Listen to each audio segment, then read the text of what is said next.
জানলায় কত পটি করেছে দেখ পায়রাতে। দিয়ে দেবো? না, দিয়ে দেবো প্লিজ? কি বলছো? দিয়ে দেবো প্লিজ? প্লিজ মানে কি? প্লিজ দিয়ে দেবো? ঠিক আছে দাও।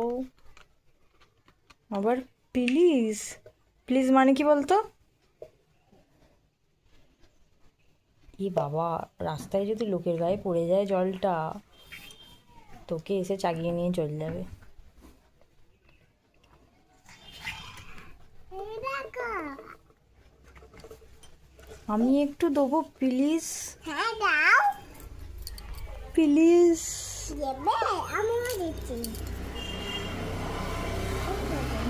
আবার প্লিজ বলতেও শিখে গেল আমার বাবুটা। প্লিজ মানে কি শোনাই? প্লিজ মানে কি বলো তো? এখানে ঢালবো? আমার দিকে দেখো, প্লিজ মানে কি বলো তো?